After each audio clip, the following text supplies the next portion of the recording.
뒤로 넘어갈게요. 뭐예요? 16번 문제. 표제와 부제로 적절한 것은 주제 찾으란 이야기구만. 다음 2번 17번 사르트르의 견해로 적절하지 않은 것은, 그러면 이 아저씨가 한 말은 무조건 밑줄 그으면 되겠네. 다음 18번 기억에 들어갈 말로 가장 적절한 것은 어디쯤에 있니? 마지막, 거의 마지막 부분에 있네요. 자, 그런데 앞에 잠깐만 볼게요. 기억을 중심으로 뭐라고 써 있어? 그런데 이러한 시선은 타자만 나에게 보내는 게 아니라 나도 타자에게 보낼 수 있다. 왜냐하면 어쩌고 저쩌고, 뭔가 시선을 보내는데 타자가 나에게도 시선을 보내고 나도 타자에게 이러한 시선을 보낸대. 왜요? 어쩌고 저쩌고. 여기만 보면은 왜요라는 말을 채울 수 없지. 그러니까 이거 기억 동그라미의 답은 요 앞에 있을 거다라고 생각하면 됩니다. 이렇게. 즉, 네 번째 문단 읽고 사실은 푸는 거예요. 근데 안전하게 5문단까지 읽고 푸는 거지. 다음 페이지. 윗글과 보기를 비교해. 시간 1초도 주지 마. 윗글을 바탕으로 보기를 쳐다도 보지 마. 왜냐고 물어보신다면 비문학 지문의 보기는 무조건 본문 읽어야 풀 수 있는 애들이야. 그러니까 읽어봐야 도움이 안 돼. 하지만 문학은 무조건 먼저 읽어봐야 돼. 왜? 문학은 항상 보기를 바탕으로 이렇게 시작하니까. 실존주의는 누가 봐도 실존주의 설명할 건가 보네. 현대 과학 기술 문명과 전쟁 속에서 비인간화된 가는 현실을 고발하는 겁니다. 현실 고발하는 과정에서 등장한 철학사조로서 개인으로서의 인간의 주체적 실존성을 강조합니다. 이 글의 주인공은 사르트르야. 에이, 그걸 어떻게 알아요? 했는데 16번 다시 봐봐. 사르트르 17번 사르트르. 이 글의 주인공은 사르트르야. 근데 바로 실존주의 뒤에 사르트르, 장볼 사르트르 나왔으니까 이거 중요한 문장이었었던 거야. 개인으로서의 인간의 주체적 존재성을 강조한다. 사회성 떨어지는 인간인가? 라고 생각해봐도 나쁘지 않아. 실존주의를 대표하는 철학자로 이전의 철학자, 인간의 본질이 무엇이냐는 근원적 물음을 탐구했다면 사르트는 개개인의 실존을 문제 삼았습니다. 그의 사상은 실존은 본질에 선행한다로 집약할 수가 있대. 사르트르의 핵심은 실존은 본질에 선행한다 라는 말이야. 그럼 실존이 먼저야, 본질이 먼저야? 실존이 먼저야. 실존이 있고 화살표, 본질이 있는 거야. 무슨 말인지 모르겠네. 여기에서 본질은 작은 따옴표, 어떤 존재에 관해 그 무엇이라고 정의 내릴 수 있는 것이고, 실존은 작은 따옴표 네모, 자기의 존재를 자각하면서 존재하는 주체적인 상태를 의미합니다. 즉 이렇게 볼 수도 있겠네. 밑줄 긋지 마. 자기의 존재를 자각해야 무엇이라고 정의될 수 있는 거야. 실존은 본질에 선행한다라고 이야기를 했으니까. 됐을까요? 밑으로 내려가죠. 무신론자였던 사르트르는, 우리는 어쨌든 17번 문제를 풀기 위해선 사르트르에 대한 정보를 다 가져와야 돼. 사르트르가 이야기했습니다. 무신론자. 인간은 사물과 달리 그 본질이나 목적을 가지고 판단할 수가 없습니다. 그러니까 저거 어디다 써먹나? 이러면 사르트르는 어떻게 그런 소리를 할 수가 있어? 라고 얘기할 거예요. 연필은 처음부터 쓴다라는 목적으로 만들어지지. 무언가를 쓴다는 것은 연필의 본질이니까 연필의 존재는 본질로부터 나온다. 쓸 수 없으면 그거는 이제 더 이상 연필이 아니야. 그러면 화살표, 존재는 본질에서 나온다. 그러면 요 정도로 말을 좀 바꾸어 볼까요? 사물의 존재는 본질에서 나온다. 이렇게 화살표 해놔도 괜찮습니다. 사물은 그래. 사물은 본질이 그 존재에 선행하는 것이다. 본질의 존재에 선행한다. 본질이 먼저다. 이거예요. 그러나 인간은 사물과 다르다. 그럼 인간은 요 화살표 방향이 아니라는 거지. 사르트르는 인간이 신에 따라 만들어진 존재라는 기존의 통념을 거부하면서 너무 중요한 얘기인 것 같아서 밑줄 그려고 했는데 무신론자라고 그랬어. 그러니까 굳이 밑줄 그을 필요 없어. 인간은 우연히 이 세계에 내던져진 채 스스로 만들어가는 존재다라고 보았습니다. 아, 사르트르가 바라본 인간은 뭐다? 이런 거다. 사르트르는 이 세계의 모든 존재를 의식의 유무를 기준으로 의식이 없는 사물 존재와 인간 존재로 구분했고, 사물 존재를 즉자 존재, 인간 존재를 대자 존재로 각각 명령했습니다. 세상의 모든 존재를 의식의 유무에 따라서 의식이 없는 사물 존재, 의식이 있는 인간 존재, 사물 존재를 다른 말로 뭐라고? 즉자 존재, 인간 존재를 대자 존재라고 이야기를 했습니다. 사실상 원래는 쓰지 않으려고 하는 건데 한 번 분류만 됐으면 더 이상 쓰지 않고 그냥 체크만 해놓으면 돼. 근데 이렇게 분류해 놓고 이름 알려주고 또 이름 이렇게 알려주면 아, 이 글은 이거 이런 식으로 계속 나갈 거라고. 그러면 밑줄만 그어서 보기 귀찮아. 그래서 차라리 옆에 그럴 때는 쓰는 게 나아. 자, 다시 비문학 지문 푸는 요령 중에 제가 그냥 이름 붙인 건데 2단 분류가 있어. 뭐를 이렇게 나눠. 그 다음에 얘를 또 이렇게 나눠. 그러면 2단 분류하는 순간 밑줄 긋는 거 그만두고 옆에 와서 써야 돼. 다음 이렇게 분류해 놨어. 그리고 얘는 얘는 그러면 그냥 걔는 밑줄 그으면 돼. 근데 얘 요거 저거 요렇게 나오면 옆에 차라리 쓰는 게 나아. 이렇게 시간 줄일 수 있어. 여기에서 즉자 존재는 일상의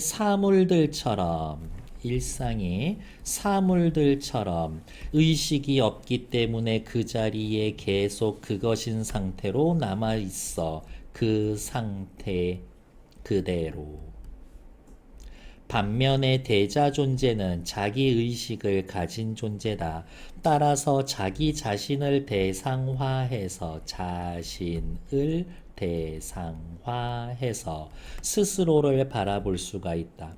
매 순간 자유로운 선택을 위해 자유로운 선택을 통해 스스로를 만들어갈 수 있다. 스스로를 만듦.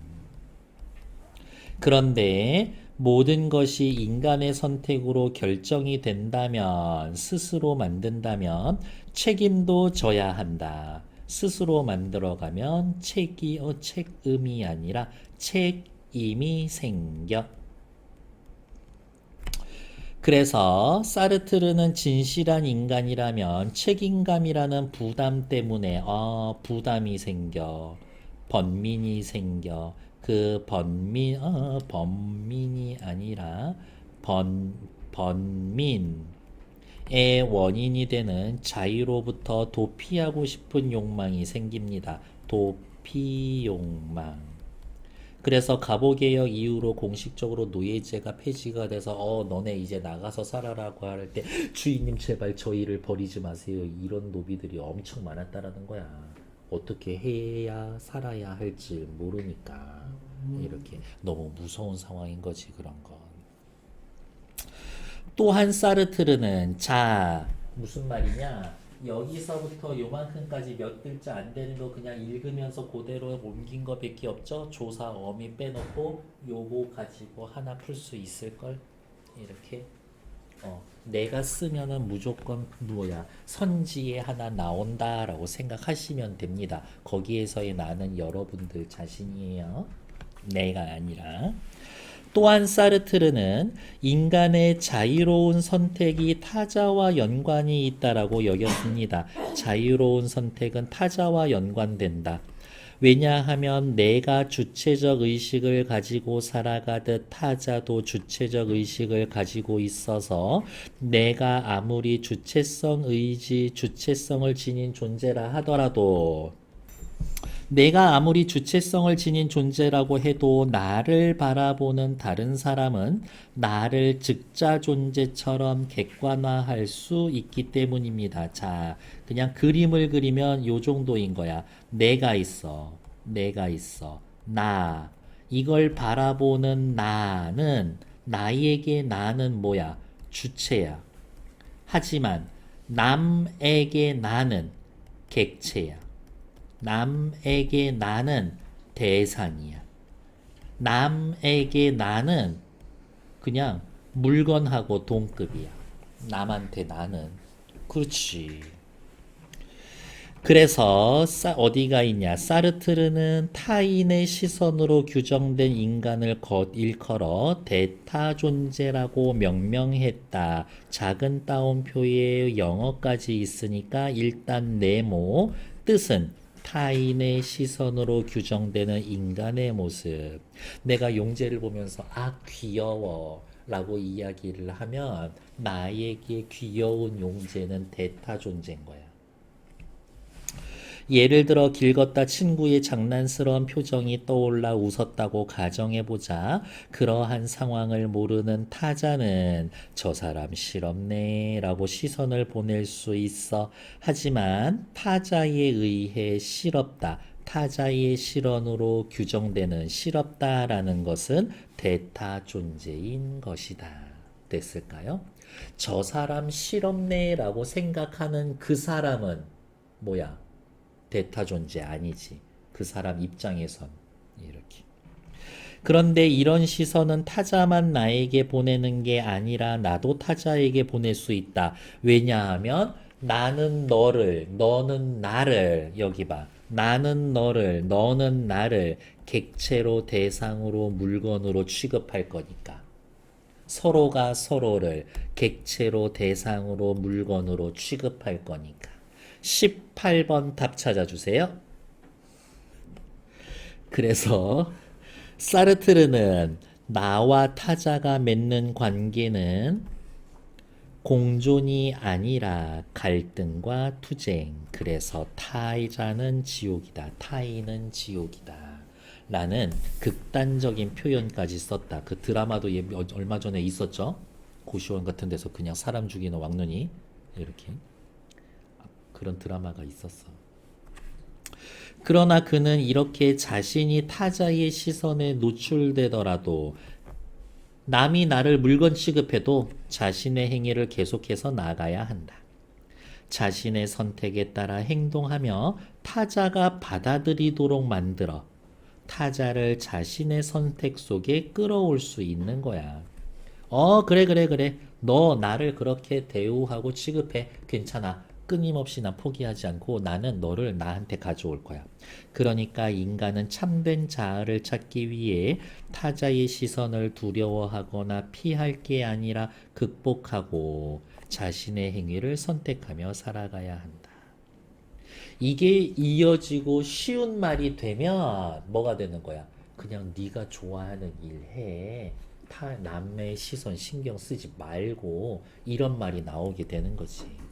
근데 이제 그런 쉬운 말로 쓰면서 책 빨아먹는 놈들이 과연 이게 이 사르트르에서부터 나온 얘기라는 걸 알고는 있을까? 이런 생각을 해보는 거지. 사르트르의 실존주의는 이제 슬슬 뭐 나올 때 됐어. 뭐뭐의 의 이런 말 나올 때 됐어. 사르트르의 실존주의는 개인이 사회적 관습에 의해 제약받는다라는 사실을 간과했다. 나와 타자가 맺어지는 관계를 지나치게 비관적으로 설정했다.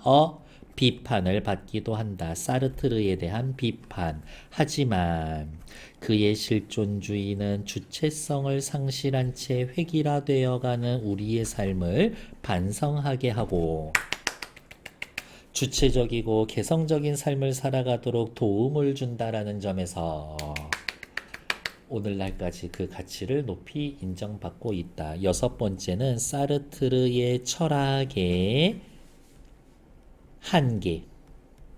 하지만 박수, 요 정도로 정리해 주시면 되지. 됐을까요? 1번 사르트르 실존주의의 장단점은 아니야. 실존주의의 발생 배경 뭐 2차 대전 어쩌고 저쩌고 그거 한 줄 나와 있는데 그걸 주제로 하기엔 애매하지. 실존주의 사르트르 거 변해왔어? 아니요.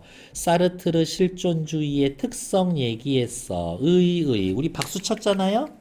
사물, 나, 타자를 중심으로 4번 좋네.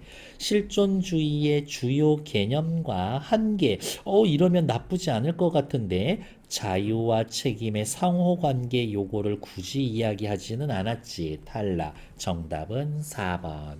19번만 설명드릴게요. 유신론적 실존주의자 키에르케고르는 키에르케고르 혹시 알고 있어요?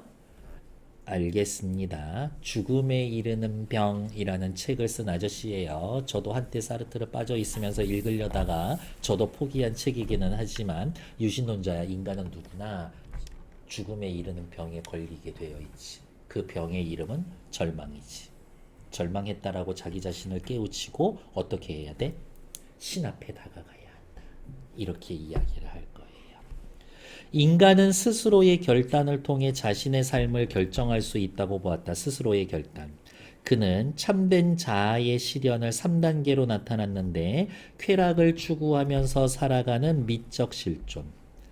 끝없는 쾌락을 추구하지. 윤리규범을 준수하며 살아가는 윤리적 실존 2단계에선 자신의 불완전성으로 결국 절망을 느끼지. 이를 극복하고 참된 자아를 찾기 위해선 신의 명령에 따라가야 하는 종교적 실존, 스스로 선택해야 한다고 보았다. 특히 여기에서의 이 절망을 죽음에 이르는 병이라고 표현을 한 책이 있다. 그 정도. 1번.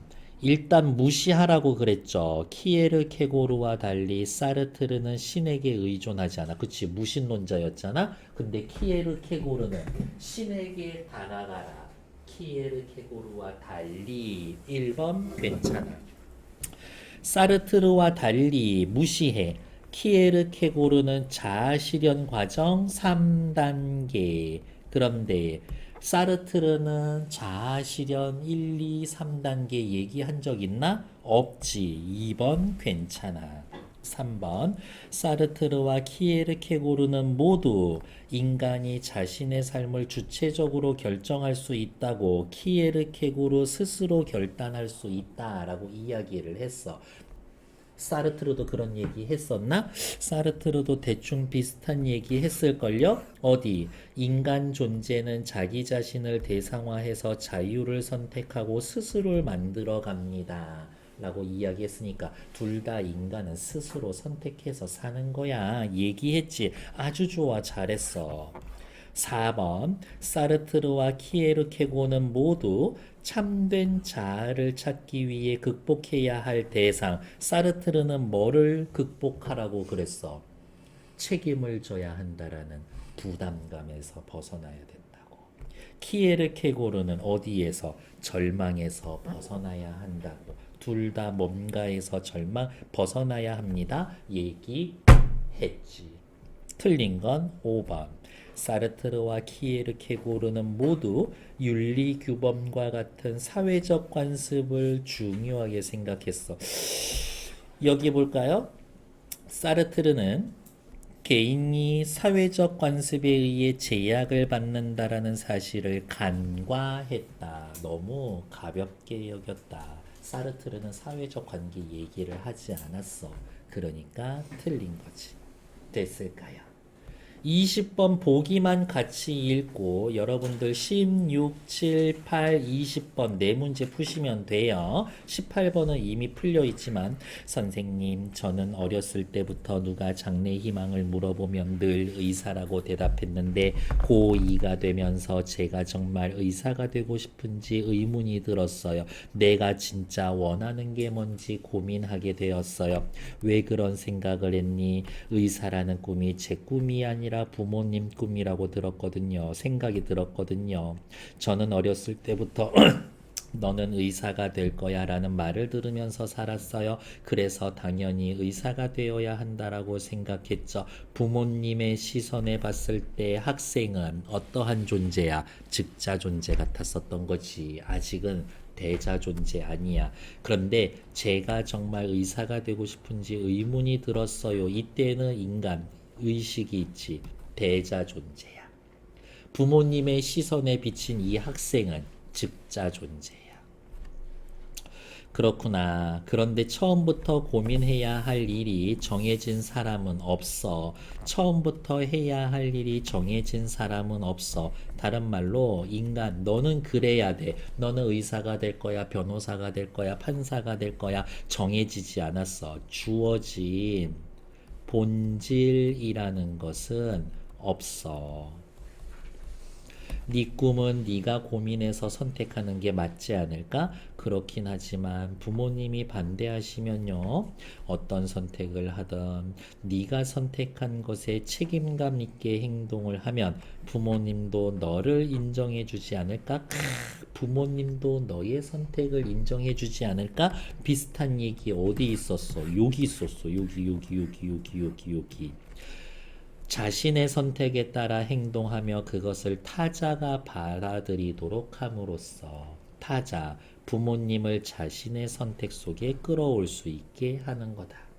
부모님이 나에게 말하는 것을 두려워하거나 피할 것이 아니라 극복하고 자신의 행위를 선택해라. 그러한 류의 이야기가 이어지겠네요. 계속. 그러면 네가 하고 싶은 일을 스스로 찾았으면 좋겠구나.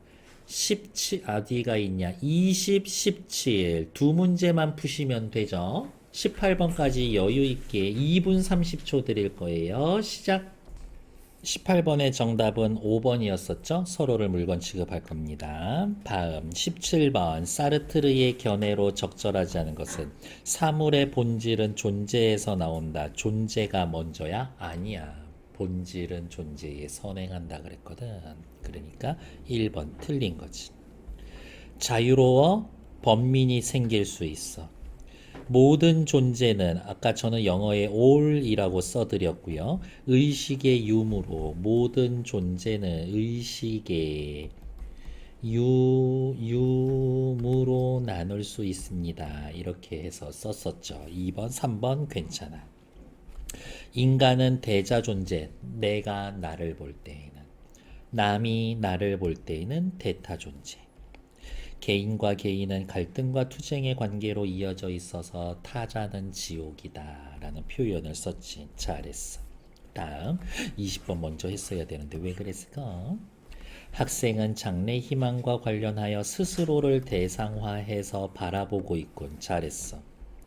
부모님의 기대를 의식하는 학생은 주체적으로 생각하고 있는 애지.